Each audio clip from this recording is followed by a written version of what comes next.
भगवान ने कहा कि ध्रुव जी कुछ मांग लो, मैं आया हूं तो कुछ देकर ही जाऊंगा, कुछ मांग लो। मना कर दिया। भक्त भगवान से कभी कुछ मांगता नहीं है, और मांगता है तो भक्ति नहीं है।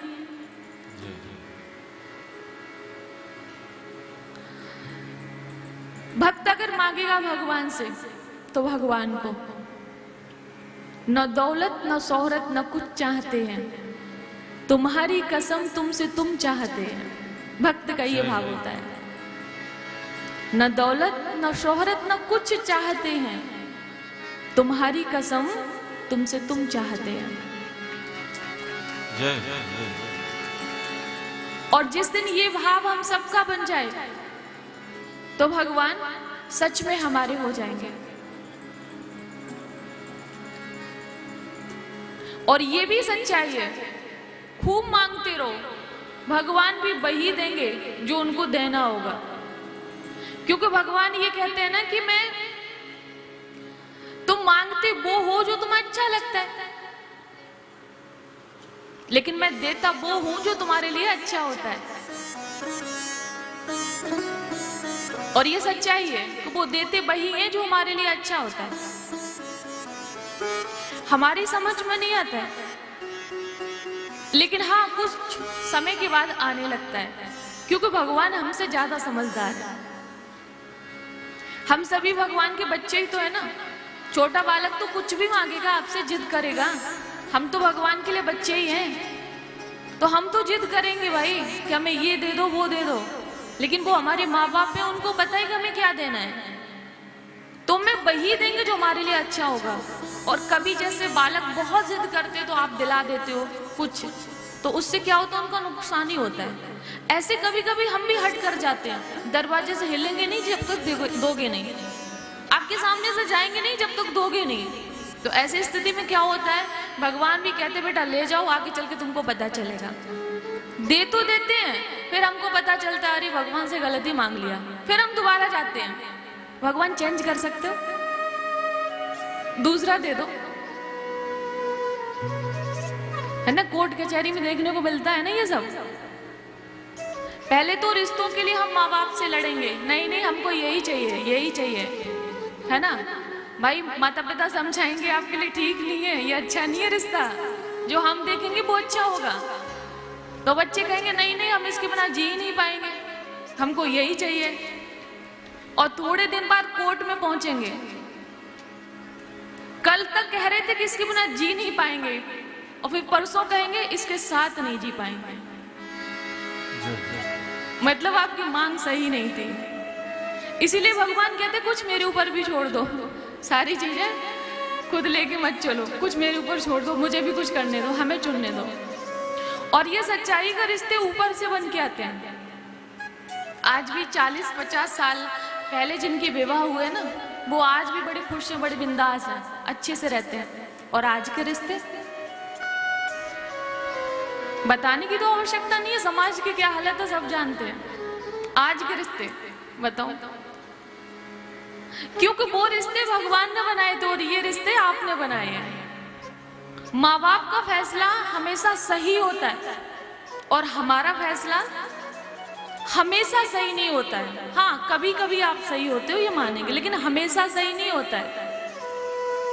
तो हमेशा बुजुर्गों की बात माननी चाहिए।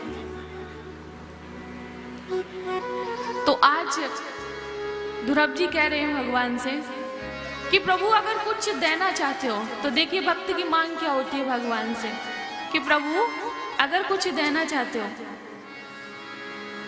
भक्तिं मुहु प्रवहता त्वयि मे प्रसंगो भूयाद अनंत महता अमूलाशयाना।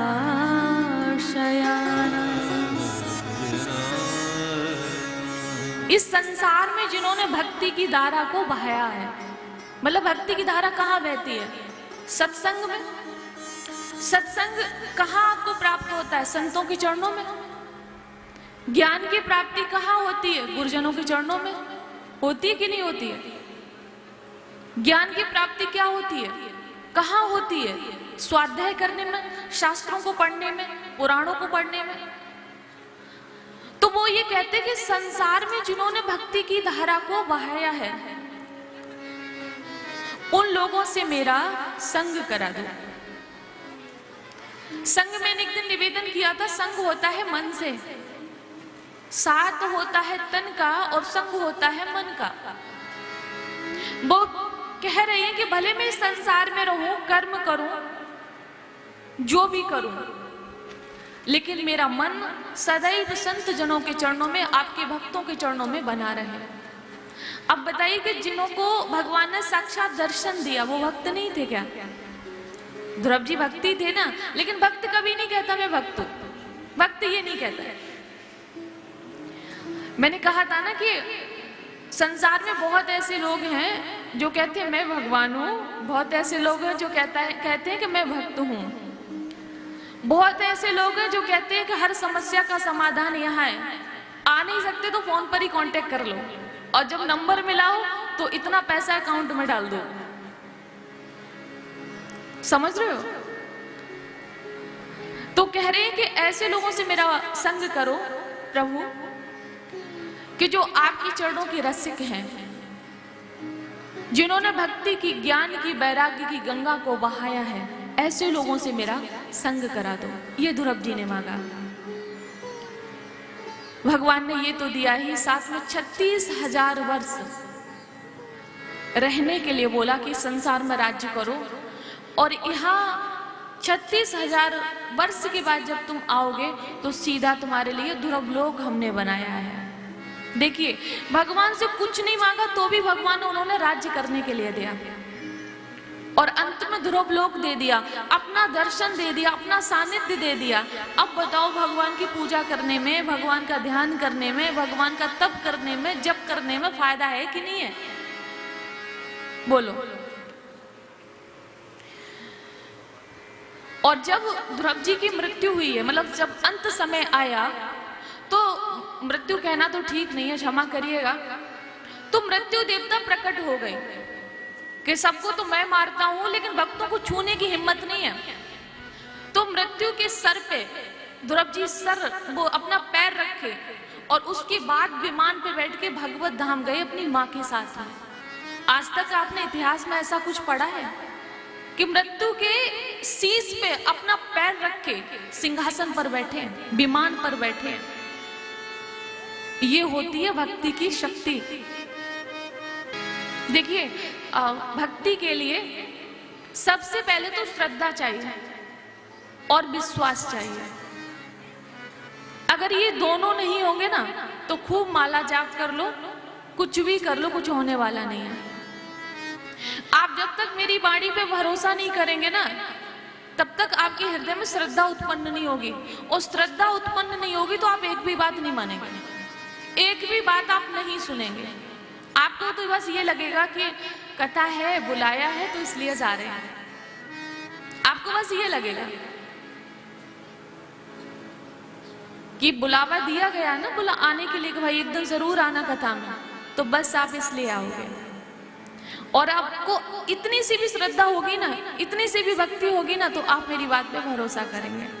और जब आपको विश्वास होगा, भरोसा करेंगे, तो आपको जो बात अच्छी लगेगी, जो समझ में आएगी, उसका पालन करेंगे। और वो जब आप पालन करेंगे तो उसी बात से आपका कल्याण हो जाएगा।